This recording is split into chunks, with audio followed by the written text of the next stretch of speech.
This is the third anniversary of the temple door being open. Well, I come into the Most Science Temple of American till one day my brother I could Bay.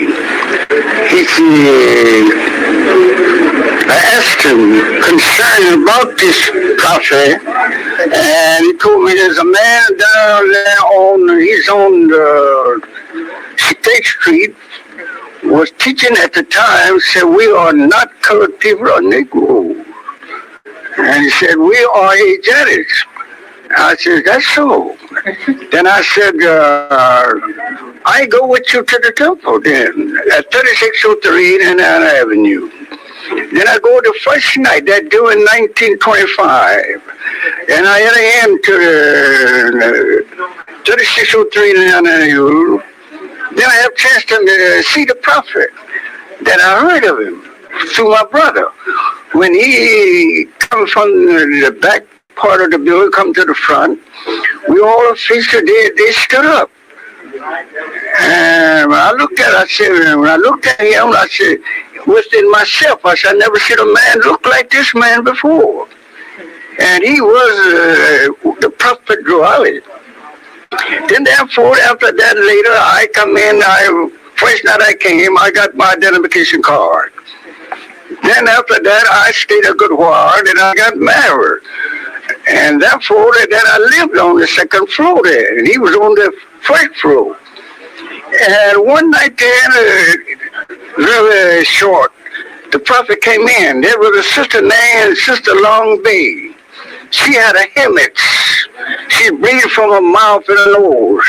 And I worked with Brother Whitehead and his wife. We worked with her. And we couldn't do anything but putting scissors in her hair and put nails and so forth, matches and so forth. Yeah, brother, he came up, looked, he went on about his business, come back. Then I watched his eyes. He was a man, he just looked at the sister to flutter his eyes. That blood ceased to beat. And the sister went on into a room, conscious of herself just like we are here today. Then after that, I was that holy prophet. I come to be a sheep. And I think that sheep vow after he did this great miracle. And I saw this, I said, nobody can tell me this ain't Jesus. I said, never seen it. I said, I read of this in the building history of the European. He said, there was a woman that had initial blood for 7 years. That woman that touched his garment. And the physician went out to heal this woman. He didn't ask the question who touched him at all. The woman was 7 years. She come to be a sound will woman. Then after that, I taken that vow, went on into the chamber and come to be Sikh. And I was the first Mufti in the United States. The prophet taking the black feather from his head and placed it on my head. And then he told me, he said, son, take the streets. All the rest of the ministers, the holiness people and the church people ran them in. When we turned me loose, I was just like a lamb. I conquered every demon rose up against me. And I put them out of business. They left there, and then another one came up, talking to me, interrupted me by preaching in the street. And I reported to the prophet when I come in that night. Noble Dry said, son, you go ahead. You won't see him no more. You won't be bothering him. And that was all that. And I appreciate it very much. Then later years, we going on, he sent me out on the field. Then I left that doing that in 1929. And 25 I left and went on out on the field, stopped in Pittsburgh, Pennsylvania, on one of the head official, Brother Krim Bay. He was a governor at that time of Baltimore, I want to say, into Pittsburgh. And I stayed there a while. Then from that I went on into Baltimore, Maryland. During the 1925 and 28, my brother, with his help, the prophet sent him to me and Marie. Then we opened up the first temple on Sharp Street. We opened the temple there. Then we moved from Sharp Street over further to the west part of the town. Then my brother, he went into the east side, opened up the temple with the sister I worked with him. And from that on, we established 2 temples there. And we have no more trouble. When I tell you there, during 1929, when there was a message came that the prophet had paid during 1929. Then that brother was in the paper today. He said, Brother Cook Bay wrote me a letter, said, be in the temple. The prophet is passing through there. And I, Marie, was in the temple at that time. Then when we came in, about 12 o'clock, that's when the prophet passed through. All of them went out of the temple except I and my wife was up on the second floor. We heard a mighty noise singing there. Everything in... Very interesting. I'm sure, I know it was to me, and I'm sure it will be to all who view this.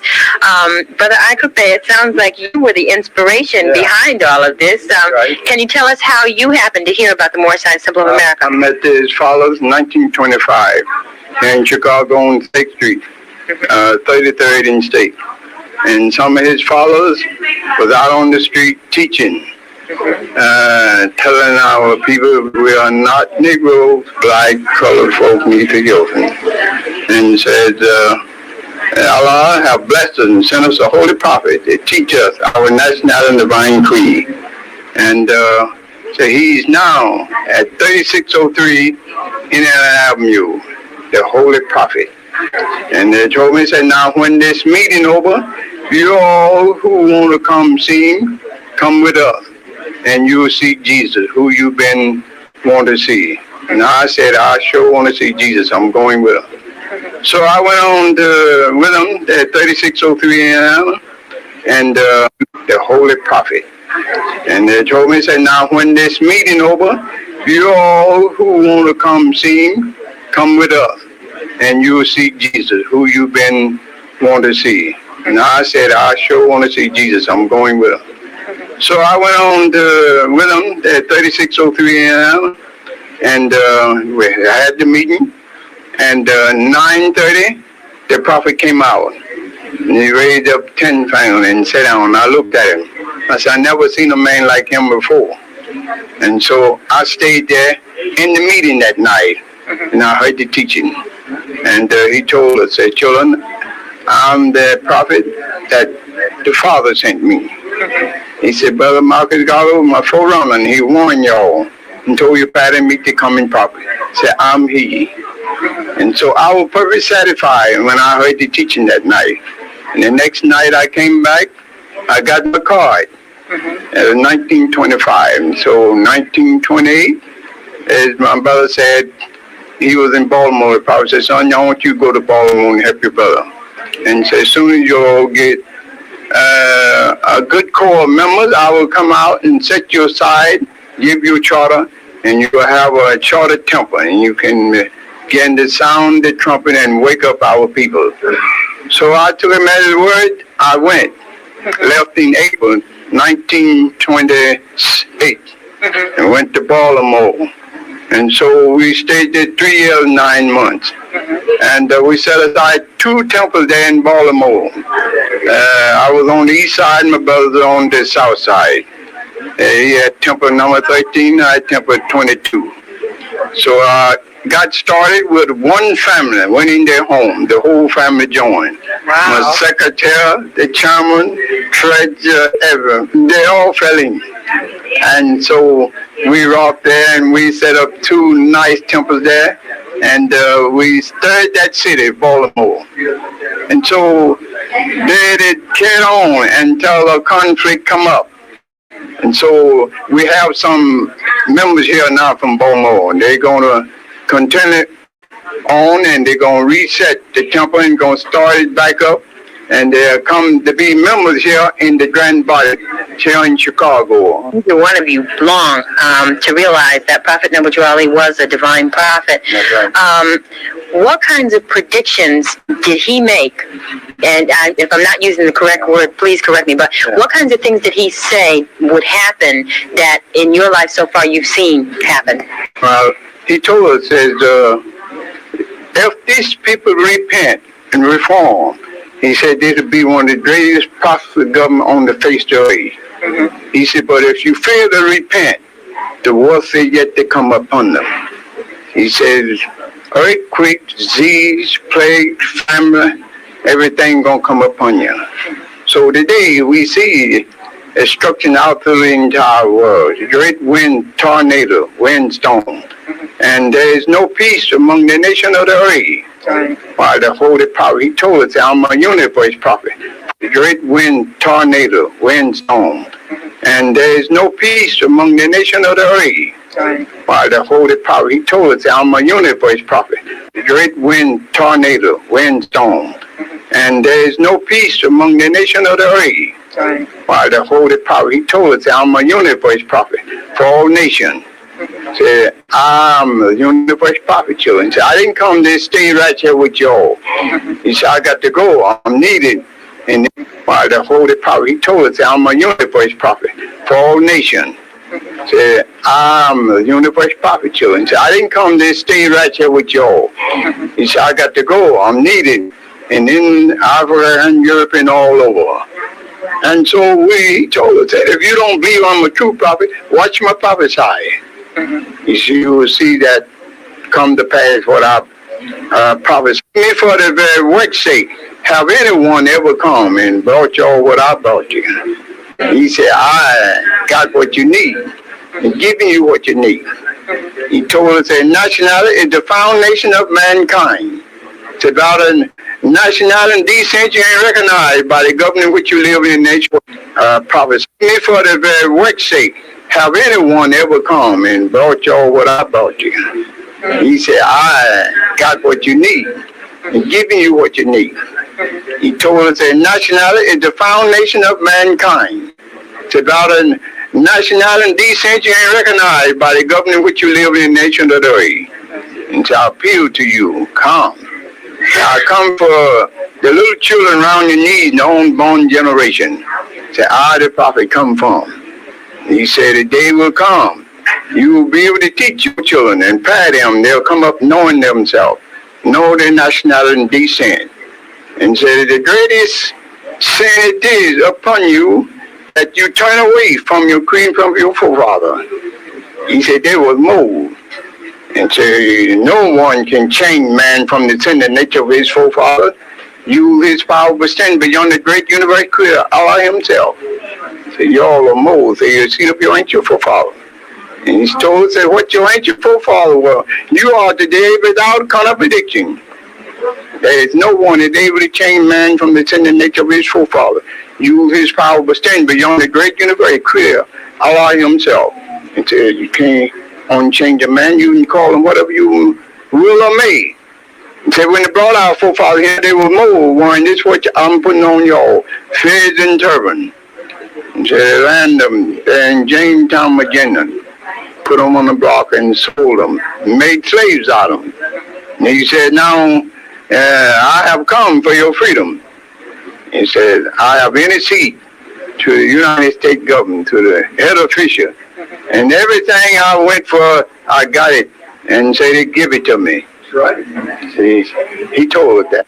To me, all of the information that these beautiful brothers are giving to us, and I'm sure that other young brothers and sisters across the nation would also enjoy sharing ideas with you. What kinds of suggestions would you make, or what kinds of advice would you give to a young brother or sister in the Moorish Science Temple of America now? Would I advise them to come first day? Take out your identification card from the Moorish Science Temple #1. It was necessary. So therefore, then you must attend your meeting and be a faithful member in this society. Then I want to say this about the prophet Noble Drawley. One evening about 5 o'clock, I was going to the east side in Baltimore to temple on the east side. There was a bird filled the trees, singing the beautiful song. Till it stirred my very curiosity. There's a little bird sparrow I had on my sheet bag like I have on now. Came out of the tree and right down on my sheet bag with a little claw pheasant in it. Then I tossed him and went back into the sky up in the trees. Then that coming day, I got a letter from Brother Melio informed me that the prophet had passed. That was the great warning I got. That was a letter to the little bird. Give me an idea what was expecting to come. And that next day I got a letter. The prophet passed. When he passed, I felt the vibration. Shook me up. And I didn't know. I said, what are we going to do now? But I had a thought about what he said then. See, I didn't come for you only in America. He said, I'm a universal prophet. Said those sisters in the now said they're jumping this high now, looking for the prophet. And it, just like he said he be here talking to us. Said when I talk to you, I'm far away. I'm in there at the time with a mighty thought. Then that touched me. That touched my heart. When I heard him speak such a word as that, I grasped it. I believe he was a true divine prophet. He formed miracles that no other man that I have never seen perform in my lifetime. And I believe he was the true and divine prophet. He said, plain English, I'm the truth of watch my prophesy. He prophesied these things to come what we are in today. All we got to do, prove faithful. Hold fast to his fidelity. Let no man take it away from you. Stand up on that your indignance. Stand on that the square, that 45 degrees. Take it away from you. Stand up on that your indignance. Stand on that the square, that 45 degrees. Prove faithful. Hold fast to his fidelity. Let no man take it away from you. Stand up on that your indignance. Stand on that the square, that 45 degrees. Allah, the Father of the universe, the Father of love, truth, peace, freedom, and justice. Allah is my protector, my guide, and my salvation, by night and by day, through his holy prophet, Drew Ali. Amen. Now I go on to say, the Holy Prophet talked to me natural, plainly. Some brothers say you can't look the prophet in the eye, and the prophet said face to face, talk to one another on what event we are in today. He said, look at me, good, in the official meeting. Said, look at me. Say, will you know me? Said, many of them come and say, I am the prophet. See, I want you to look at me. It was on January 2nd, 1492, that the banners of Castile and Aragon floated above the fortress, and Isabella and Ferdinand fixed their thrones in the richly decorated hall of the ambassadors. All Christendom rejoiced at the news of this victory, and a special Te Deum was sung in St. Paul's, London, by order of Henry VII. Columbus had arrived in Granada the day before and witnessed the memorable surrender. And they're speaking of the Moors. Isabella took pleasure in increasing the number of her vassals, that she might possess a dominion over human souls, whereby to swell the ranks of true believers upon the earth and of the elect in heaven. Ferdinand took pleasure likewise in the growth of the church and Christianity, but above such religious gratification, he set the satisfaction born of domination and conquest. The Cornish Rebellion, 1497.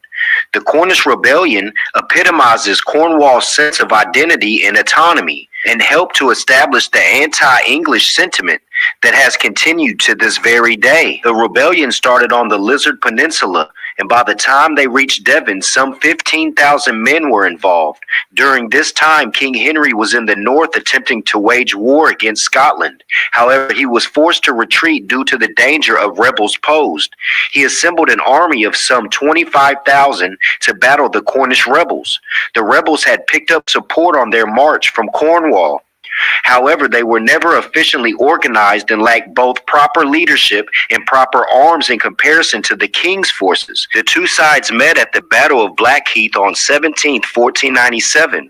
The Cornish rebels, led by Blacksmith and Lawyer, were easily defeated by the king's forces. After the battle, the king toured the battlefield, knighting the most valiant of his soldiers, and then returned over London Bridge into the city, where he rewarded a few others, including the mayor, for their services in guarding London, quote unquote, and feeding the army. Then he attended an impromptu service of Thanksgiving at St. Paul's Cathedral. It was proclaimed that soldiers who had taken rebel prisoners could privately ransom them, which is slavery, and keep or sell their possessions. Angulf and Flammock were executed on 27 June 1497. Angulf is recorded to have said before his death, while tied to a hurdle being dragged towards the place of execution, that he should have a name perpetual and a fame permanent and immortal. The two of them had been sentenced to be hanged, drawn, and quartered. However, the king accorded them the mercy of a quicker death by hanging only, before the bodies were decapitated and quartered. The London Chronicler stated that their heads were set on London Bridge. Accorded them the mercy of a quicker death by hanging only, before the bodies were decapitated and quartered. The London Chronicler stated that their heads were set on London Bridge, the quarters of Flammock on 4 of the city gates, and the quarters of Angulf sent to be displayed at various points in Cornwall. In due course, severe monetary penalties extracted by crown agents pauperized sections of Cornwall for years to come. Estates were seized and handed to more loyal subjects. We already did the demonstration with the Scottish Christian Kenneth the Moor. One Christian Moor can take the heads of 3 Moors, and that's the Scottish. So honors to these Cernau who stood on their loyalty in their square, knowing that the Cernau is the horned one tying all the way back to the Moors. You see the right foot propped up, and that's the same as the Moorish prophet Noble Drew Ali, who has his right foot propped onto the rock of salvation, in which he has humanity on the mother's womb, bringing her out of the cares of the world. However, every frayed wire will be connected, all is one. Looking at a logos, you can find many meanings in it, because all is one. I leave you in love and peace. Was stolen, then camouflaged, love and peace. Today I want to begin by reading from the Herald and News from 1891. I hope that you enjoyed the demonstration, and I will that you are enjoying your Holy Friday. Let's begin. A Gaelic find in Denmark. An antiquarian find which will excite interest all over Europe has lately been made in Rovermose, Peat Bog near Hobro, in Jutland, Aalborg. The objects are all of silver, the principal piece being a very large basin on which have been fastened plates of silver hammered out with figures of men, women, and animals.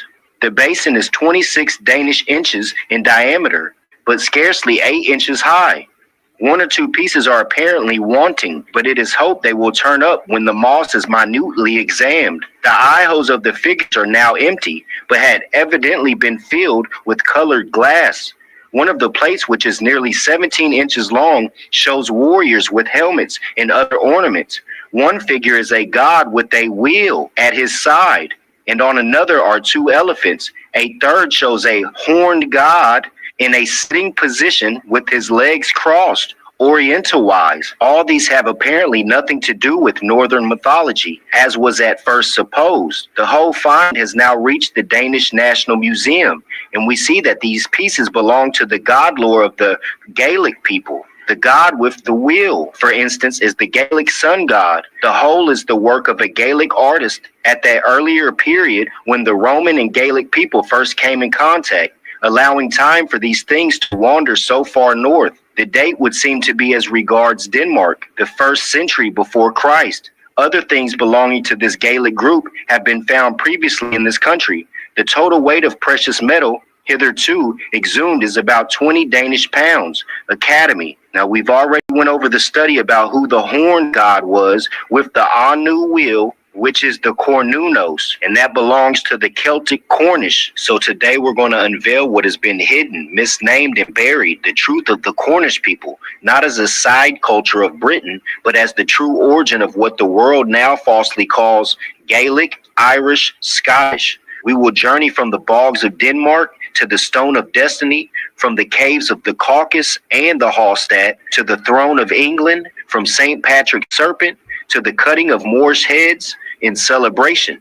This is not just history. This is unveiling of a spiritual conquest and the survival of a bloodline born of Cornunos. The name Cornwall means horned foreigners, corn from Cornovi, the horned ones, the people of Cornunos, wall from the Anglo-Saxon wale, meaning foreigner or slave. So Cornwall to the English crown was the land of the horned slaves. The so-called Stone of Destiny upon which kings are crowned sits beneath the throne of England. It is said to be of Scottish origin, but in truth, it is an object of sovereignty stolen, moved, hidden, and displayed like a trophy. The fact that Scottish kings and now English monarchs sit on a Druidic relic tells you all you need to know. The Celtic soul was stolen, then camouflaged beneath the cross, and yet the Scottish Rite Freemasonry, named so to honor that land, answers not to Scotland, but to the English crown, whose monarch is the supreme patron of Freemasonry. So who really rules? Not Scotland, not the Lodge, but the conquering force that absorbed both. The word Irish sounds ancient and sacred, but hidden within it is a mockery of the Moors. The Moors once sailed the western coast, calling into ports now lost to time. The phrase "ire, matey" didn't come from pirates by accident. It's of ire, or anger, and Moorish identity. Ireland was not simply Celtic, it was intertwined with Moorish blood, and that became the target of eradication by Christian powers. St. Patrick the serpent in the Long Monday. St. Patrick, hailed for driving the snakes from Ireland, never dealt with reptiles. The serpent was a metaphor, the Moorish people, the keepers of ancient science, the sacred geometry of Cornunos. One serpent from Delvina was said to have been chained, and Patrick promised to release him every Monday. But the serpent said, "It's a long Monday, Patrick." He wasn't talking about time, he was talking about betrayal. The Irish who sided with Christian invaders and helped expel the Moors, their spiritual kin, the clover and 3 Moorish heads. The 3-leaf clover presented today as a symbol of Christian Trinity was originally a symbol of Moorish conquest. The celebration that follows, the boar's head, refers to where one Christian Moor, Kenneth More, beheaded 3 Moors. This ritual violence was commemorated with feasting and song, and it echoes in today's Irish pride festivals. A dark irony. Moors, once honored as gods and kings, became symbolic trophies under Christian rule. The heart of Robert the Bruce, Scotland's lion, died, but his heart did not rest. His comrades took it in a silver casket to be buried in Jerusalem, a holy act of honor. But spiritually, it was a confession that the soul of Scotland owed a debt to a deeper past, a sacred east, and to gods older than Christ. Cornunos, the horned god, reclaimed. Cornunos, antlered and eternal, is found in cave walls, silver bows, and ancient altars. He is not just a nature god, he is the master of life, of animals, of cycles, of balance. The Celtic troglodytes who mined the Caucasus Mountains and Hallstatt all over the world were the chosen workers of the gods, slaves and stewards, and some given the gene of passion. The Irish, Scottish, and Gaelic identities have been camouflaged, diluted, renamed. But what lies underneath them? A Cornish spirit, a horned god, a miner's bloodline, a serpent's memory, a heart that refuses to die. With the wheel, the antlers, the caves, and the gods who walk no more in temples, but through you. Do not let them fool you into misnomers as Irish, Scottish, or Gaelic. Know who you are. You are Cornish. You are the Celts, sons of the Moors. You are the Cornish. And now the Monday is over. the serpent rises again. So in closing, from the mountains to the sea, the division of the Cornish bloodline, from the salt mines of Hallstatt to the high ridges of the Caucasus Mountains, the early Cornish people, children of Cernunnos, Anu and Ninhursag, were forged in the deep earth, harvesting minerals, carving out symbols, and honoring the will of cosmic balance. Troglodyte priest workers were not primitive but sacred, mining not just for survival, but in service of a spiritual science. But they was targeted by the breakup of the empire. These spirit miners became resources, trafficked and enslaved, their lineages scattered across Europe's coast, even unto the Americas, known as the Tamakua. They fled and were cast out towards the edge of the world, to so-called Ireland, so-called Cornwall, to Scotland, not by choice, but by conquest. There at the sea's edge, they remained half free, half subjugated. Some clung to the horned god, to the stone of the wheel. Others, tempted by power or broken by hardship, aligned with Rome, embraced English prayer books, and joined the crusading cause. These became the converted, the ones who hunted their own, who helped chain the serpent, who marched beneath the papal cross, and in doing so, they divided the Cornish spirit in two. One part, true and underground, passed through symbol and secrecy. The other, visible and loyal to Rome, helped erase its own ancestors. This is why you find Cornish blood in all Celtic lands, yet few who know its name. This is why those who should be brothers, Irish, Scottish, Gaelic, now speak different tongues and honor different flags, all while kneeling beneath the throne that sits on their own stolen stone. But stones remember, so do bloodlines, and so does the serpent. The return of the Cornish spirit is a movement. It is a correction, a homecoming. I leave you in love and peace. I hope. In 1875, a local antiquarian, Philip T. Gardner, donated the Ballycotton cross to the British Museum. It is a jeweled Celtic cross with a center glass jewel with an inscription in Arabic, which may be interpreted as God wills, in the name of Allah, or we have repented to God. It is held in the British Museum's brooch collection. It is said to have been found in or near Ballycotton Bog, hence the name. Gilt copper alloy cross brooch, equal armed, cast, chip carved, central, flat, oval black glass, setting inscribed in two lines of early Arabic script. Shah Allah or Tubna Lillah or Bismillah. Silver domed head, pseudo rivet in a lobe at the inner and outer corners of each arm. The date is approximately 8th to the 9th century in the British Museum. The Celts or Scythians, who gradually migrated from the borders of Assyria and Palestine, have left remains of their language and religion in the central and northern regions of Asia, England, France, Germany, Russia, and Scandinavia. The antiquities, superstitions, and customs of Cornwall, a country rich in legends. The great work accomplished by zealous Irish missionaries, evidence of extreme antiquity. I give honors to all whom are studying and wishing to know thyself, the higher self and the lower self. Because if you know your lower self, you'll know how to defeat it, how to starve it out so that you can live in higher self. That's what these studies are about. We're going to show all that we care the most about ourselves, of studying and knowing thyself, putting in the hours so everybody knows that we not only study, but we live this. We yearn and thirst for the knowledge of knowing thyself. Now let's begin. A land of legends. The legends of Cornwall are so strange, varied, and many that an attempt to give the reader the faintest idea of their general character cannot be made. So along down this line of Cornish mystery, important come boundless troops of mysteries. Volumes might be filled with them. Here are a few. Nobody will cross 2 stiles, a lane in Crowan Parish at night for fear of meeting the devil. A child passed through the body of a live ash sapling, split near the trunk and held open for that purpose, will recover from disease. Bullock calves are still burned in the remote Cornish farming districts to drive evil spirits from the herds.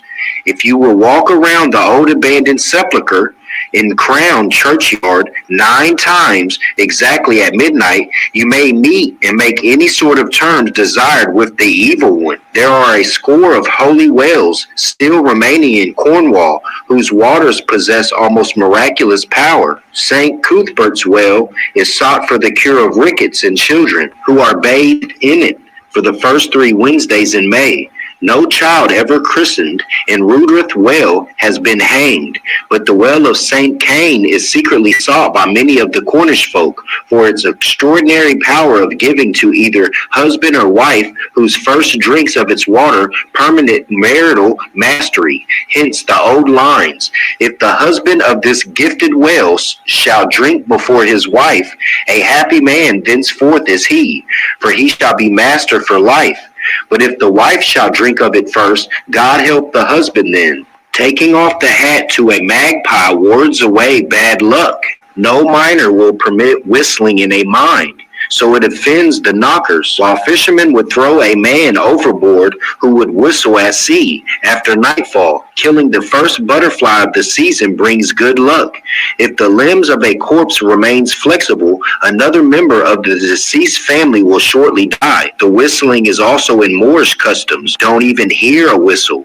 It's bad luck for even the one that hears it. Among the people of such antiquity, isolation, meager and sharply defined pursuits, there cannot but be found 2 striking characteristics.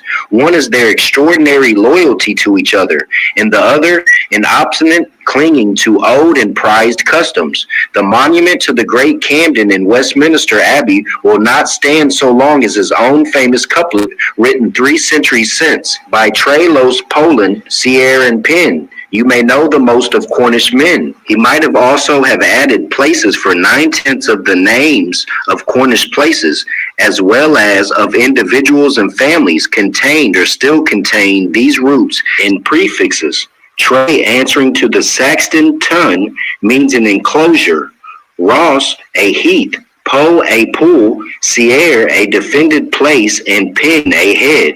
All this filtering through antiquity and people's folklore in time became something of shibboleth, shortened finally to Trey, Po, and Penn, further intensified and treasured by the Cornish national toast of Treys, Pos, and Pens, one and all. Then to still further intensify the feeling of national indivisibility, along in the reign of James II, came the famous ballad of Trelawney, one electrifying quatrain of which will be roared forth in fireside, social, and political song as long as a Cornish miner with a voice is left above grass to do it. The origin of the song was the incarceration and prosecution for seditious libel of the Archbishop of Canterbury and 6 other bishops in 1688 because they refused the reading of a royal declaration of indulgence for liberty of conscience. The good bishop Trelawney, he was a Cornishman besides. Instantly all Cornwall rang with, and will they scorn Trey, Pole, and Penn? And shall Trelawney die? There's 20,000 underground will know the reason why. And this shout of the wild 20,000 miners of Cornwall had more to do than all else with the acquittal and victorious return of Trelawney and his peers. Old-time customs, with such loyalty to each other, never failing of expression at home, and if possible more admirable and faithful in the sturdy and prized groups that they may be round thousands of miles from their loved homes in the copper mines of the Superior region, in the silver mines of Colorado, or in the stifling pits of Australia. It is not surprising that such a people cling tenacity to the strangest of oldest customs. In some districts, a pail of cider containing roasted apples is taken into the orchard and drank to the good health of the apple trees, which are thus wassailed. On nearly all farms, notice is given that harvest is ended by crying the neck. A small sheaf of the best heads of wheat is gathered by some old man, who as he raises it aloft 3 times, is greeted by the reapers with great cheers and jollity. A comfortable apple market is sustained on Allen Day before Hallows Eve at St. Ives from the sale of apples, for apple pies to be hidden under pillows by lads and maidens on Halloween night, Furry Day, or Floor's Day. Ives from the sale of apples, for it aloft 3 times, is greeted by the reapers with great cheers and jollity. A comfortable apple market is sustained on Allen Day before Hallows Eve at St. Ives from the sale of apples, for apple pies to be hidden under pillows by lads and maidens on Halloween night. Furry Day or Floors Day has for centuries been observed in the old town by musical frivolities, gathering of flower and fruit blossoms and dancing in and out of houses throughout the entire day and evening, in which festivities old and young, rich and poor alike radiantly join. Vagrum Fair. A vagrant fair is a sort of wild midnight hula-bulu of boys and men with clubs, bells, and whistles, in which traveling wild beast show, passing from one town to another during Whitsun week, are received and escorted from one hamlet to another, and clubs are carefully preserved as trophies of a sort of defense. Pardon self. I want to go ahead and make that into a short, being that Hallows Eve is coming up. You're not going to get any other Cornish customs as detailed as the Cornish temple. Maidens on Halloween gathered by some old man.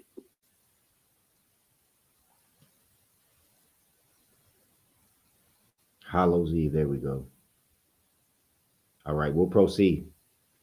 A small sheaf of the best heads of wheat is gathered by some old man, who, as he raises it aloft 3 times, is greeted by the reapers with great cheers and jollity. A comfortable apple market is sustained on Allen Day before Hallows Eve at St. Ives from the sale of apples, for apple pies to be hidden under pillows by lads and maidens on Halloween night. Furry Day or Floors Day has for centuries been observed in the old town by musical frivolities, gathering of flower and fruit blossoms and dancing in and out of houses throughout the entire day and evening, in which festivities old and young, rich and poor alike radiantly join. Vagrum Fair. A vagrant fair is a sort of wild midnight hula-bulu of boys and men with clubs, bells, and whistles, in which traveling wild beast show, passing from one town to another during Whitsun week, are received and escorted from one hamlet to another, and clubs are carefully preserved as trophies of a sort of defensive and protective ideas of most ancient origin. May Day, as though other portions of England is watched for all night and ushered in with all manner of shrill musical instruments. At St. Ives on Shrove Tuesday, possessions of boys demands and secure pancakes and halfpennies at all houses where they may apply, while at Penzance, and indeed at nearly all villages of West Cornwall, on the eves of the festivals of St. John and St. Peter, the ceremony of lighting fires and carrying torches through the streets has for centuries been observed, and is unquestionably a remnant of the pagan Irish Lana Biltins, or the day of Baal fire, which this locks in directly with the Moors, the Moorish Americans, as far as the Canaanites and Baal. Metaphysical meaning of Baal: master, possessor, owner, guardian, a husband. Jupiter, sun. The study of Baal was directed to Jovis, Jupiter, or the sun, as the guardian and giver of good fortune, prosperity, and abundance. Baal means Lord. It was the besetting sin of the ancient Hebrews to apply this title to things formed instead of the formless. This tendency is still prevalent, and not merely among the Hebrews. All concepts of God as less than universal mind are Baal. Those who believe in a personal God are Baal worshippers, because they make an image of that which is without body, parts, or passions. They should learn to go back of the realm of things, that they may come in touch with God, who is spirit, mind, cause, omnipotence. Baal worship was a form of nature worship, but it wasn't worship. They would study the astrology and the stars, because each month, the date you're born, a specific planet affects an organ within your body. So each month you're supposed to unfold and take care of an organ in your body, because it is going through chaos. A curious cure. A black cat's tail passed over a child's sore eyes 9 times will effect a cure. The croak of a raven over the house bodes death. Children born in May are May shets and will never have luck. A perjurer will never again see the color of sunlight. A milprov or adderstone will prove an antidote to the poison of that reptile. After midnight on Christmas Eve, all the oxen of Cornwall may be found on their knees in the attitude of adoration. If one touches a Logan or a rocking stone 9 times at midnight, he instantly becomes a witch. In the fishing hamlets, if a fish be eaten from head to tail, all the fish will be driven from the coast. And you are no true Cornishman if you will not assert that the shipwrecked dead hail or call aloud their names above the roaring of the storms along the coast. The entire disappearance of the Cornish language has occurred since the reign of Elizabeth. The centennial of the last sermon preached in Celtic, the white-rooted church of St. Wadnik, was celebrated in 1878. Even at the beginning of this century, divers old folks could be found who were constantly moaning, Kernewick, Ual, Ne sia verdien pobel, Junk. Cornish is all forgot with the young people. Consequently, the Cornish dialect is still rich in expression, wholly without meaning to one unwilling to patiently observe, delve, and study.